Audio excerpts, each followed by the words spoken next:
You're listening to the Hour of the Time. I'm William Cooper. Ladies and gentlemen, if you're interested in the history of the mysteries, then I suggest you use this time right now to gather up pen and paper and listen very carefully to what you will hear. Ladies and gentlemen, Freemasonry is an occult secret society. And all Freemasons have aligned themselves with the occult. The word occult means hidden or secret, concealed from view, behind the veil, so to speak. This is the obvious conclusion that people with just a casual knowledge of the lodge are forced to realize. The word occult means deliberately kept hidden, not revealed to others. Now, how can Freemasonry avoid being classified as occult when the Mason is forbidden by oath not to reveal what goes on behind the closed doors of the lodge, even to his wife or his fellow church members? All Freemasons have definitely, without any doubt whatsoever, and by their own admission in their voluminous writings throughout the ages, participated in occult activities, ceremonies, and rituals. This is not an opinion, it's a fact. And the Masonic book, The Royal Ark, its hidden meaning, documents quite a bit of it. Many Freemasons shudder at the word occult, which comes from the Latin meaning to cover, to conceal from public scrutiny, and the profane. That's you, folks. But anyone studying Freemasonry cannot avoid classifying Freemasonry among occult teachings.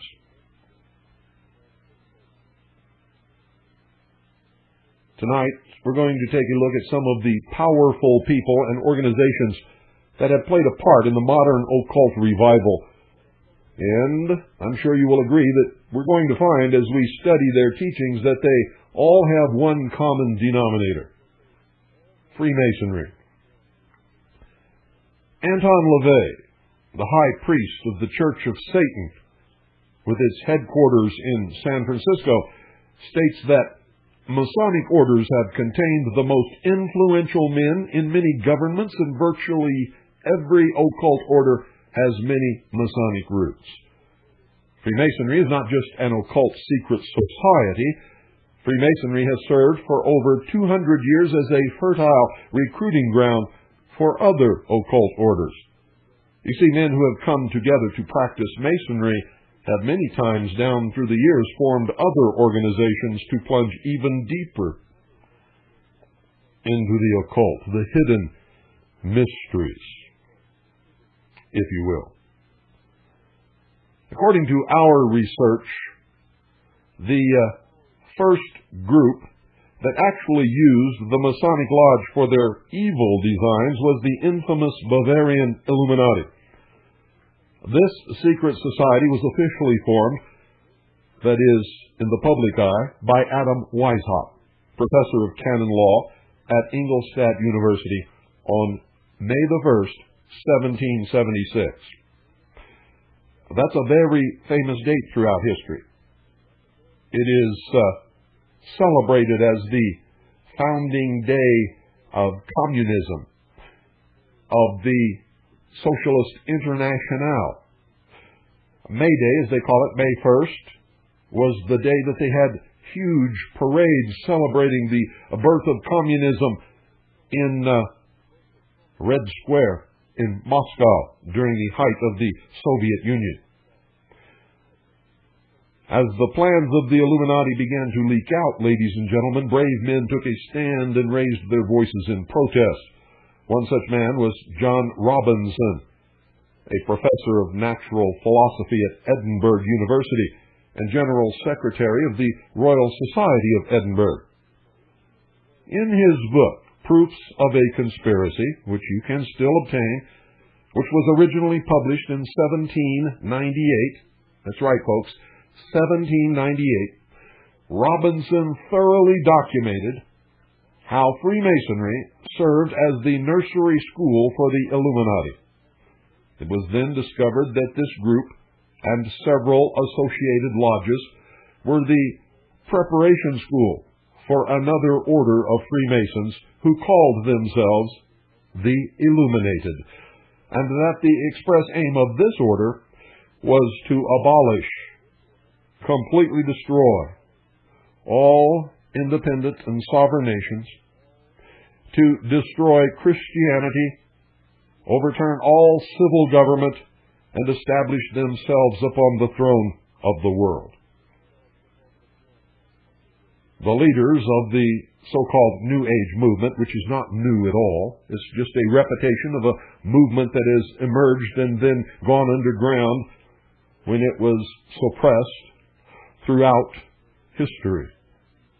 The latest emergence before the New Age movement, so-called today, was during the 1930s when Hitler was rising to power in Germany. These leaders of the so-called New Age today have also found a friend in the friendly confines of the Masonic lodges. In the last 2 centuries, Freemasonry and the New Age movement have been intricately intertwined. The Scottish Rite Journal of the Southern Jurisdiction, which, by the way, before they changed the name, was called the New Age, between 1903 and 1990. That's when they changed the name to the Scottish Rite Journal of the Southern Jurisdiction. Why did they do that, folks? Well, because many of us were making the connection. We began to collect the New Age magazine. That was the name of it. New Age magazine was the official publication of the Scottish Rite Journal of the Southern Jurisdiction. And we began to read the admissions that they had made in their own publication over many years. Freemason Lynn F. Perkins wrote a book in 1972 titled New Age Youth and Masonry, What Every High School and College Graduate Should Know About Masonry. Now, folks, this book was dedicated to those of oncoming generations of youth who would build and operate the new order of the ages. Direct quote. He also wrote another book called Masonry in the New Age. And both of these books, ladies and gentlemen, are listed for sale in the 1991 McCoy Publishing and Masonic Supply Company catalog. The woman heralded as the mother of the modern New Age movement is Helena Petrovna Blavatsky. Born in 1831, died 1891. Blavatsky was born in Russia and was known for her violent temper and her ability to swear in several languages. This behavior was no doubt intensified as a result of her drug addiction to hashish. She traveled all over the world, lecturing and practicing the occult, but her greatest impact by far, ladies and gentlemen, was through her writings. Her most famous book, The Secret Doctrine, is one of the foundational occult works of all time. Her preeminently wicked book made no distinction between the serpent and the God of the Bible, and taught that Satan was the one that made man into a god. Notice, she didn't say that he promised man could become God or like God. She said that Satan was the one that made man into a god.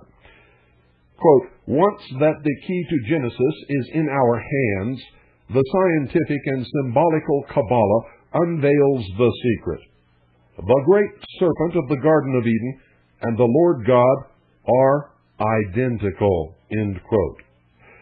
She continues saying, quote, thus Satan, once he ceases to be viewed in the superstitious, dogmatic, unphilosophical spirit of the churches, grows into the grandiose image of one who makes of a terrestrial a divine man, end quote. Blavatsky's The Secret Doctrine and the organization she helped to found, known as the Theosophical Society, has certainly had an impact upon our culture. Anyone who has even done the least bit of study or research into the New Age movement and the fraternal orders that exist today will find not only a connection, but the connection. The Secret Doctrine was the first book that Sirhan requested after he was jailed for the murder of Robert Kennedy. Adolf Hitler kept a copy of The Secret Doctrine at his bedside and was profoundly influenced by it. He was also a member of the Thule Society. Adolf Hitler was a disciple of Madame Blavatsky and was initiated into the meaning of her secret doctrines. He was tutored by men who were formerly Theosophists themselves and had Theosophists at his side until the very end of the war. This favorite book of Adolf Hitler's was also a favorite of Freemasonry's greatest philosopher, 33rd degree Mason Manly P. Hall. Hall spoke with unrestrained praise for Blavatsky's writings. He said this: "The Secret Doctrine and Isis Unveiled are Madame Blavatsky's gifts to humanity, and to those whose vision can pierce the menacing clouds of imminent disaster, it is no exaggeration to affirm that these writings are the most vital literary contribution to the modern world. No more can they be compared with other books than can the light of the sun be compared with the lamp of the glowworm. The Secret Doctrine assumes the dignity of a scripture." Manly P. Hall, in his work entitled The Phoenix, An Illustrated Review of Occultism in Philosophy, Los Angeles, California, The Philosophical Research Society, 1960, page 122.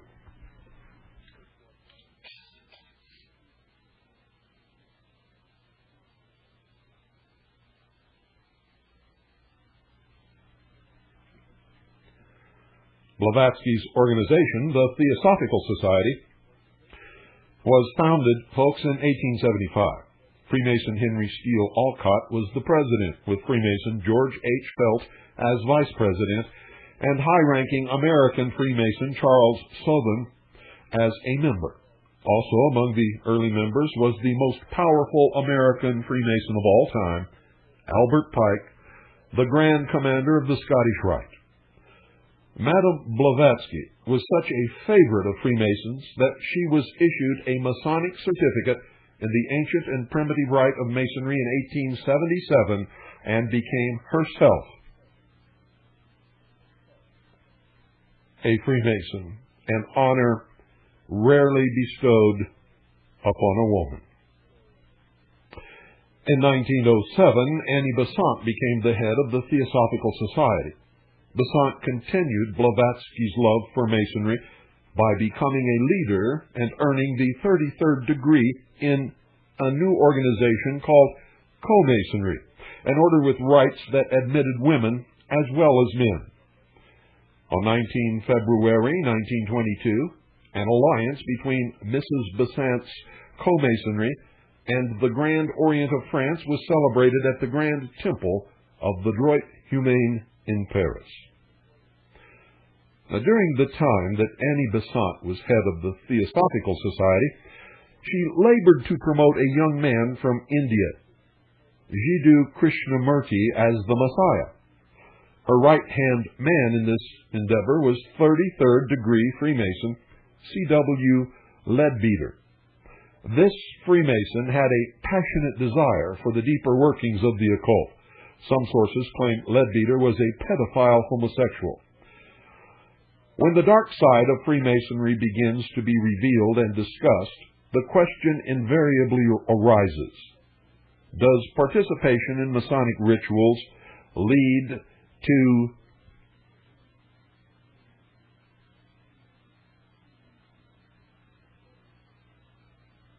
control of the individual? C.W. Leadbeater answers that question for us most decisively from an insider's point of view. Now pay very close attention to this, ladies and gentlemen. Leadbeater does more than give an affirmative answer to our question.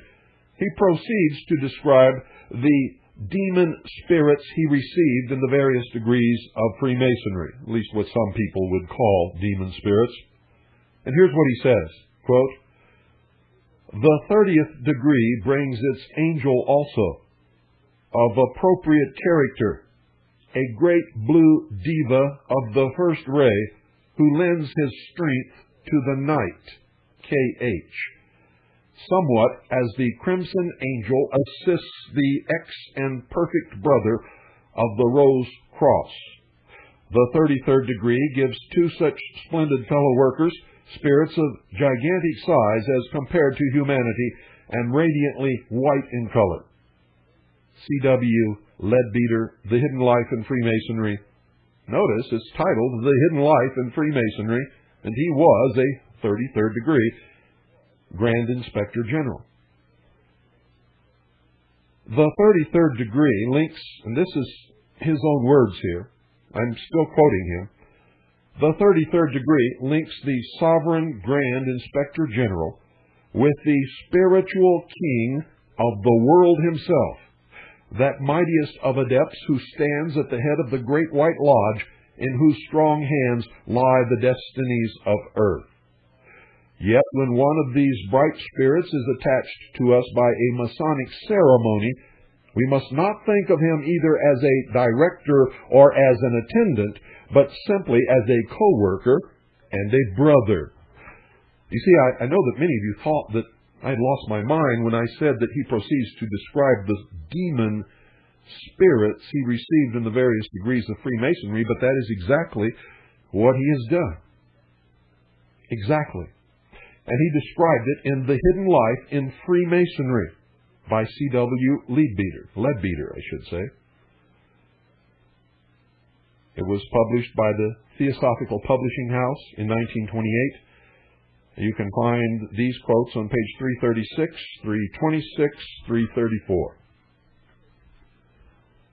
Now, Alice A. Bailey was the reigning queen of the New Age movement until her death in the 1970s. She was the high muckety-muck of all high muckety-mucks of all time. She wrote over 20 books with the help of her, quote, spirit guide, end quote, the Tibetan master Dwajal Khul. I'm not sure I pronounced the first word correctly, so I will spell it for you. Capital D-W-J-H-A-L. The last name, capital K-H-U-L. Mrs. Bailey spoke plainly and truthfully about the fact that the Masonic Lodge was the training school for the leaders of the occult world. Here's what she said of Freemasonry, quote, "It is a far more occult organization than can be realized, and is intended to be the training school for the coming advanced occultists," end quote. You see, folks, I've always given you the references. I've always quoted from their own mouths. I never make anything up. I give you the material that you can then take and duplicate the research and determine for yourselves if I am or am not telling you the truth. Occasionally, I may make a mistake. And if I do, I would appreciate your proving that I made a mistake. And if you can prove that, I will get on the radio and correct it on the very next broadcast. Together with her husband, 32nd degree Mason Foster Bailey, Alice Bailey labored to bring in the reign of the New Age Christ. That's right. Let me tell you that again. Together with her husband, who's a 32nd degree Freemason, Foster Bailey, Alice and Foster labored very hard to bring in the reign of the New Age Christ.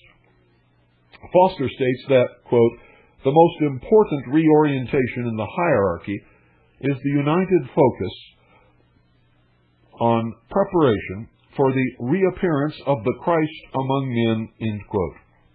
And, quote, "The Christ is a living man today This is what he said. The Christ is a living man today. He is a great world executive and is actively working to help humanity to grow up spiritually, but not seeking or wanting to control us, end quote. Furthermore, Foster points out that, quote, the Christ and the hierarchy are focused on New Age actions and when externalized will use New Age techniques, end quote. Foster Bailey also ridiculed the Christ of the Bible and heralded the false gospel of the New Age Christ. He said, quote, the Christian doctrine that he comes as a Christian to save us from hell and for some distant judgment date is a hangover from humanity's childhood days. He does not come to save us, but to help us save ourselves, end quote. The only judgment I make upon that statement that is clearly anti-Christian. Foster Bailey wrote articles for Masonic magazines and lectured at Masonic lodge halls. His book, The Spirit of Masonry, is still sold in the McCoy Publishing and Masonic Supply Company catalog. It is sobering, ladies and gentlemen, to read in his book how this powerful New Age leader spoke of Masonry as the universal religion. That's right, the universal religion. It will be the religion of the New World Order. And may heaven help you if you're not a member. Quote, is it not possible from a contemplation of this side of Masonic teaching that it may provide all that is necessary for the formulation of a universal religion? May it not be true, as has been said, that if all religions and scriptures were blotted out and only Masonry were left in the world, we could still recover the great plan of salvation? Most earnestly should all true Masons consider this point. A revitalized Masonry, made up of Masons true to their obligations and realizing the mystic tie that binds them all together in one true brotherhood, would also provide a platform so universal that it would meet the need of thinkers of all kinds and of every school of thought. It would thus not only meet a religious need by providing a universal religion, but would also satisfy the mental need felt by all broad-minded thinkers at this time. Foster Bailey, The Spirit of Masonry, London, Lucis Press Limited, 1957, page 109. Now remember, ladies and gentlemen, back here, remember when C.W. Leadbeater was talking about how he had accepted within himself the demon spirits he received in the various degrees of Freemasonry? Remember when he said the 33rd degree links the sovereign grand inspector general with the spiritual king of the world himself, that mightiest of adepts who stand at the head of the great white lodge, in whose strong hands lie the destinies of earth? Well, who is the spiritual king of the world, ladies and gentlemen? Have any of you studied that? It's Lucifer, the rebellious angel who was flung out of heaven, also known as Prometheus, the bringer of light. All this begins to make sense when you read in the book of Genesis where Lucifer, presenting himself as Satan, or his agent Satan, in the form of a snake, seduced Eve to eat of the fruit of the tree of knowledge of good and evil, and then convinced Eve that she should so seduce Adam to do likewise. Now, in the mysteries, all this is a metaphor. But remember the promise that Satan gave to Eve? He said, and I'm paraphrasing, but I'm accurate, and you can check it yourself. If I'm not, please let me know. He said that God has forbidden you to eat of this tree. And He's doing that to deceive you and deny you deny you your rightful inheritance. He called it an inheritance. If you eat of the fruit of the tree of knowledge of good and evil, ye shall be as gods. He told them that God had lied to them, was deceiving them. And the metaphor, ladies and gentlemen, goes something like this. Adam and Eve were held prisoners in the Garden of Eden by an unjust and vindictive God. They were set free by Lucifer through his agent Satan. Some say both are the same. By the gift of knowledge, read intellect. And through this intellect, man himself will become God. That is the Luciferian philosophy. That is the Masonic philosophy. The most disturbing example of someone being recruited out of Freemasonry into more bizarre occult orders is that of 33rd degree Freemason Aleister Crowley. During his lifetime, Crowley was proclaimed by the press as the most wicked man alive. And can you imagine what you would have to do to gain that kind of a title? Crowley's perverted life left a string of casualties among those who were foolish enough to get close to this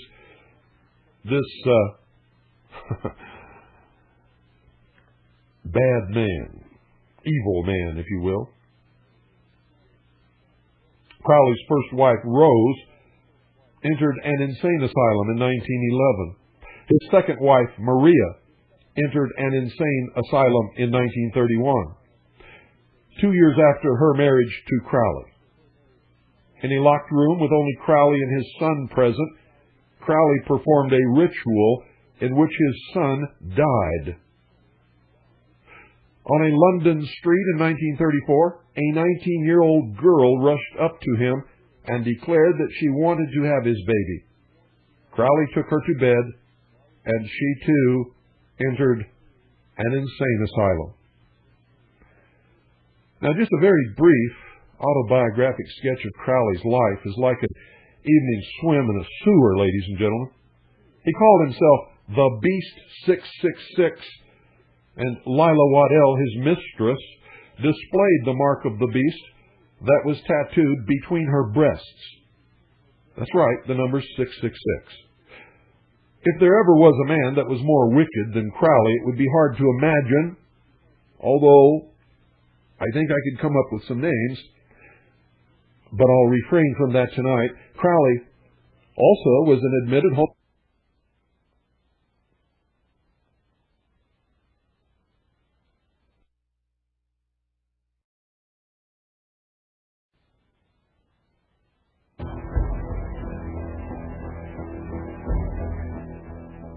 And all other established religions.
Aleister Crowley opposed religion. He opposed Judaism. He opposed, most of all, Christianity with a hatred that was frightening. And he said, and I quote, "To me, every dirty act was simply a sacrament of sin, a passionately religious protest against Christianity, which was for me the symbol of all vileness, meanness, treachery, falsehood, and oppression." End quote. One of the most alarming things about Crowley's life was the way that he went from Freemasonry into the occult of the OTO, the Ordo Templi Orientis. Crowley tells, in his own words, how Freemason Theodore Reuss recruited him into the OTO.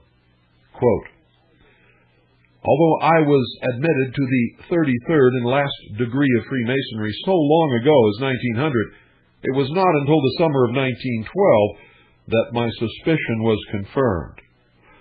I speak of my belief that behind the frivolities and convivialities of our greatest institution lay in truth a secret, ineffable, and miraculous potent to control the forces of nature, and not only to make men brethren, but to make them divine.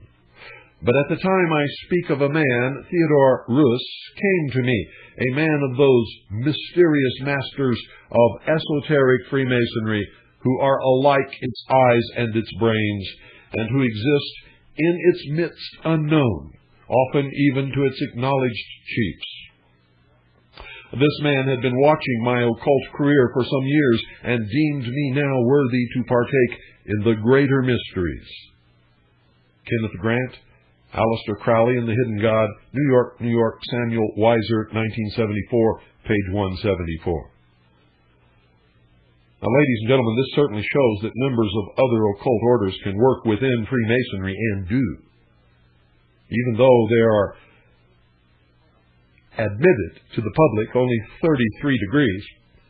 In my research, I have found degrees into the 90s behind what's called the veil in the Mithraic Rite, and other degrees that go out laterally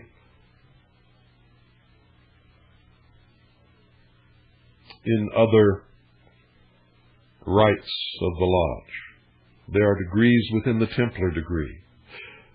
There are degrees and degrees within degrees, and circles within circles, and secrets within secrets.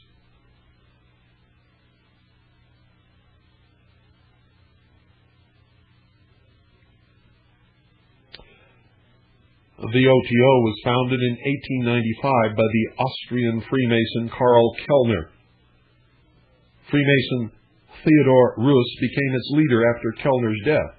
Reuss started a magazine called the Oriflamme in 1902 with the help of Freemason Franz Hartmann. A 1912 Jubilee edition of the magazine revealed information about what the OTO activities really were. Quote, "Our order possesses the key which opens up all Masonic and Hermetic secrets, namely, the teaching of sexual magic, and this teaching explains, without exception, all the secrets of nature and the symbolism of Freemasonry and all systems of religion." End quote. In 1912, while holding the rank of 33rd degree Mason, Aleister Crowley became the head of the British OTO. The teachings and the practices of the OTO were amazingly disgusting. Here's a very brief description of their degrees. Listen carefully. Quote, "Today's literature about sex magic relies heavily on practices which were already common in the OTO, or in its later development by Aleister Crowley. The division is as follows. 8th degree OTO is autoerotic practice. 9th degree OTO is heteroerotic practice.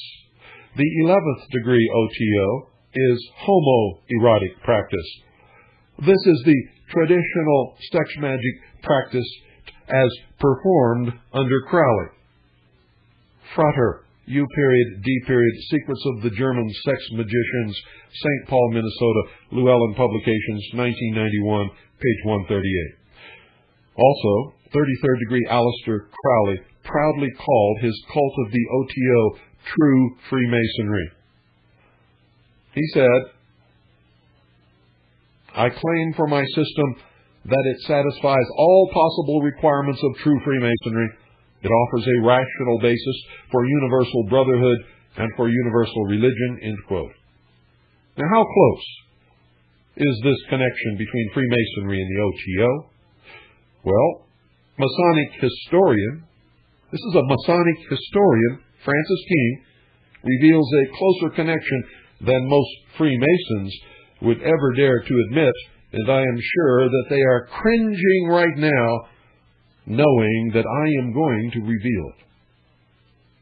Here's what Masonic historian Francis King says, quote, "For the OTO not only had, as we shall see, connections with spurious and clandestine Masonic groups, but functioned as a recruiting office for one of these, for in the classification of members by degrees appended to Ruys's document is clearly stated that, quote, candidates are made Freemasons by the directing members, fratres superiores of the OTO, end quote." Francis King, The Secret Rituals of the OTO, New York, New York, Samuel Weiser, 1973, page 13. The fact that Crowley was the head of the OTO while holding the rank of 33rd degree Freemason should forever explode the myth that Freemasonry is a Christian organization. Crowley spoke openly and candidly about his Masonic honors. Quote, "This view was confirmed when the arcane schools of John Yarker came to me for review. I wrote to the author, who recognized my title to the 33rd degree and conferred on me the grades of 95 degree Memphis and the 90 degree Mizraim. It seemed as if I had somehow turned a tap. From this time on, I lived in a perfect shower of diplomas, from Bucharest to Salt Lake City. I possess more exalted titles than I have ever been able to count. I am supposed to know more secret signs, tokens, passwords, grand words, grips, and so on than I could actually learn in a dozen lives. An elephant would break down under the insignia I am entitled to wear." End quote. You will find that in John Simons and Kenneth Grant, The Confessions of Aleister Crowley, New York, New York, Bantam Books, 1971, on page 684. You see, folks, they cannot wiggle out from under, ye accuse. In their own words, ye accuse. In the Confessions of Aleister Crowley, Crowley spoke with great admiration about the Royal Ark degree. Quote, "I supposed myself to have reached the summit of success when I restored the secret word of the Royal Ark. In this case, tradition had preserved the word almost intact," end quote. It is perfectly understandable that this hatred of Christianity, or this hater of Christianity, would love the Royal Ark degree of Freemasonry. You see, in this degree, Freemasons blaspheme the God of the Bible by uniting God's name with pagan gods. It would drive an Orthodox Jew right up the wall. The secret word of the Royal Ark that Crowley is referring to is Yah-Bulan. The Yah represents Jehovah, Bul represents the pagan god Baal, and On represents the Egyptian god of the sun. So it's no wonder Crowley's satanic heart jumped for joy when he was able to blaspheme the God of the Bible by uniting the true God of the Bible with the pagan god Baal, to whom human children were sacrificed. The Bible tells us, quote, "They have also built the high places of Baal, to burn their sons with fire for burnt offerings to Baal, which I did not command or speak, nor did it come into my mind," end quote. The meaning, ladies and gentlemen, of the secret word in the Royal Ark degree is confirmed by an excellent authority. Can't get any better than this. It's the Encyclopedia of Freemasonry by Albert G. Mackey. Baal signifies Lord or Master and occurs several times in the Bible as a part of the names of various gods. Alone, the word applies to the sun god, the supreme male deity of the Syro-Phoenician nations. For an account of his worship, read 1 Kings chapter 18. With Yah and On, it has been introduced into the Royal Ark system as a representative of the Tetragrammaton. Tetragrammaton. The OTO describes itself as an organization that is dedicated to follow the doctrine of Crowley. The Ordo Templi Orientis, or OTO, is an initiatic body, I should say, composed of men and women who have accepted the principles of the Book of the Law, which was transmitted, he claims, through Aleister Crowley by some spirit master. Quote, "The book is conceived to be a perfect transmission of the divine, freed from any defects of human interference. As such, it is a luminous vehicle of truth that can serve as an infallible guide to human conduct. Aleister Crowley will at least be remembered as the greatest occult genius of the 20th century. His influence on modern occultism is incalculable, penetrating every Western school."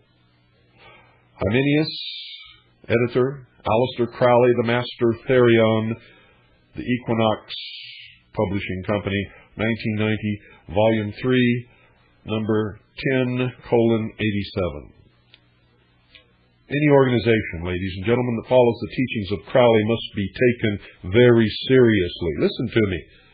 You have a habit of dismissing these things as not being important and not worthy of the study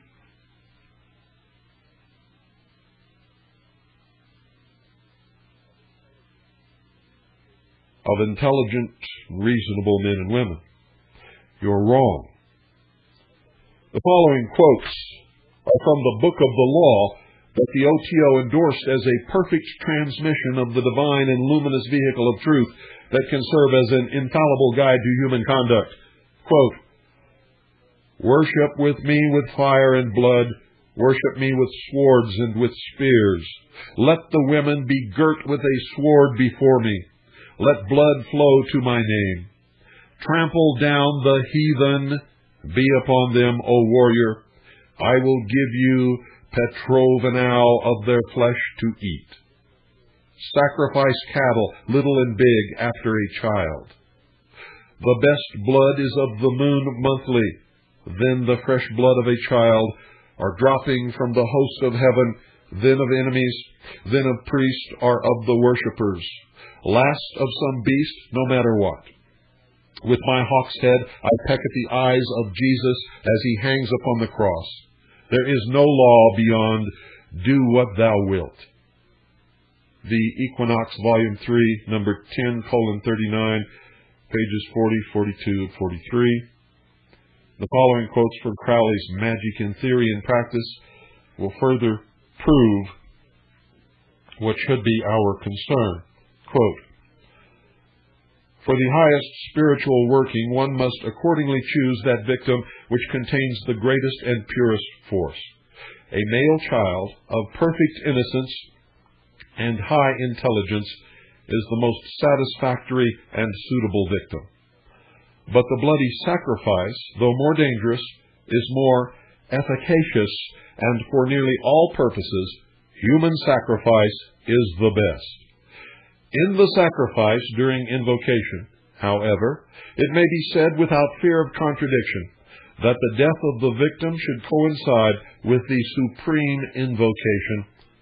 Aleister Crowley, Magic in Theory and Practice, New York, New York, Magical Child Publishing, Incorporated, 1990, pages 95 and 96. Notice the name of the publishing company, Magical Child, spelled M-A-G-I-C-K-A-L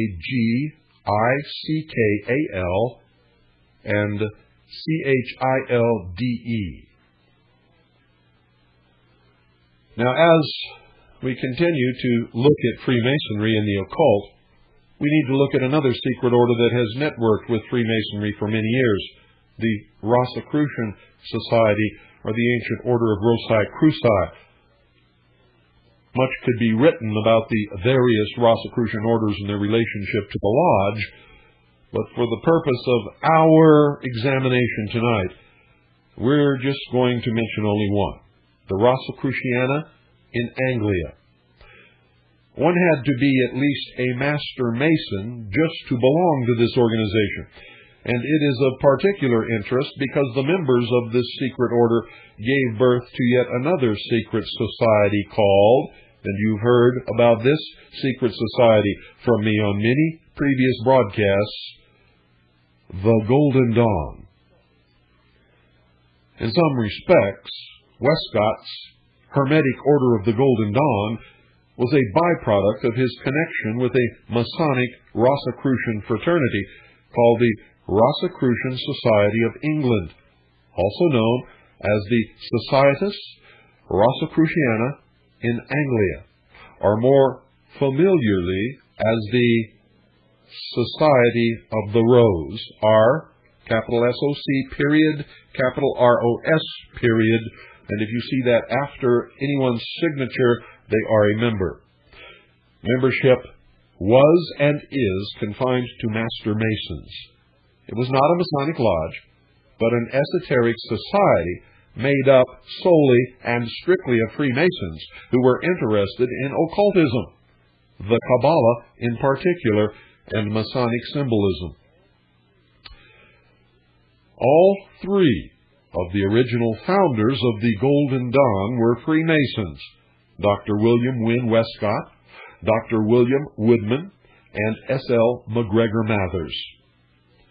And as we shall see, ladies and gentlemen, the ties between the Golden Dawn and the Masonic Lodge go much deeper than the fact that all were Freemasons, although that's enough. Dr. William Wynne Westcott's interests were occultism and Freemasonry. In order to practice ritual magic, he established an occult secret society called the Golden Dawn in London in 1888. Since its founding, it has been one of the most secretive and influential of all occult orders. Madame Blavatsky was so excited about the existence of the Golden Dawn that she made an intriguing announcement calling the order the Hermetic Students of the G.D. in the Outer. In the June 1889 issue of her theosophical periodical Lucifer, world-renowned witches Janet and Stuart Farrar, and I'm not calling them witches to be mean, they were self-confessed witches. Janet and Stuart Farrar, authors of A Witch's Bible Complete, give credit to the Freemasons of the Golden Dawn for the modern cult explosion that we are experiencing today. Here's what they say, quote, "It is generally agreed that the biggest single influence in the modern expansion of ritual magic and the occult explosion in general in the Western world was the Golden Dawn. This magical fraternity, founded by Freemasons at the end of the 19th century, developed a complex ritual system with 10 degrees of initiation relating to the Kabbalistic Sephiroth, or Sephiroth, depending upon how you want to pronounce it. Janet Farrar and Stuart Farrar, The Life and Times of a Modern Witch, Custer, Washington, Phoenix Publishing Company, 1988, page 121. And as we continue our examination, we will see that these witches were extremely correct, ladies and gentlemen. They were extremely correct with all of those statements. Dr. William Robert Woodman an eminent Freemason, was also one of the original founders that worked very hard to establish the Golden Dawn. He was a member of the Society of the Rose, Anglia. He also was a Hebrew scholar, and he was a student of the Kabbalah, and also wrote many occult manuscripts. All of this is re-emerging today, and you'll find in Los Angeles, California, one of the greatest re-emergences and followings of Kabbalistic study that you've ever dreamed could possibly happen. William Wynne Westcott was a London coroner who was forced to choose between his job and the Golden Dawn when the public became aware of his occult activities. Westcott chose to resign as head of the Golden Dawn, at least visibly in the public eye. Westcott translated the Sefer Yetzirah, a Kabbalistic text, and also wrote a book titled The Magical Mason. This Golden Dawn founder belonged to a truly impressive list of occult organizations, which gives us at least an idea of how these occult organizations network. And boy, do they network. Westcott, an English Freemason, appointed Junior Grand Deacon to the Grand Lodge of England in 1902, and the head of the Societas Rosicruciana in Anglia and Golden Dawn, was also the secretary of the Rite of Swedenborg Knight Kadash in ancient and accepted Scottish rites, Grand Standard Bearer, Royal Ark, Grand Lodge of England, and Regent of the Illuminati, and was on intimate terms with one of its founders, the German Theodor Reuss, 33rd, 90th, and 96th degrees. Westcott also worked closely with Theodor Reuss, the head of the OTO. Since their early existence, ladies and gentlemen, the OTO and the Golden Dawn have maintained very close ties. The father of modern Satanism, Aleister Crowley, was a member, you see, of both organizations. We will continue this. In the meantime, study what you've just heard. I hope that you took notes. Good night, folks. God bless each and every single one of you.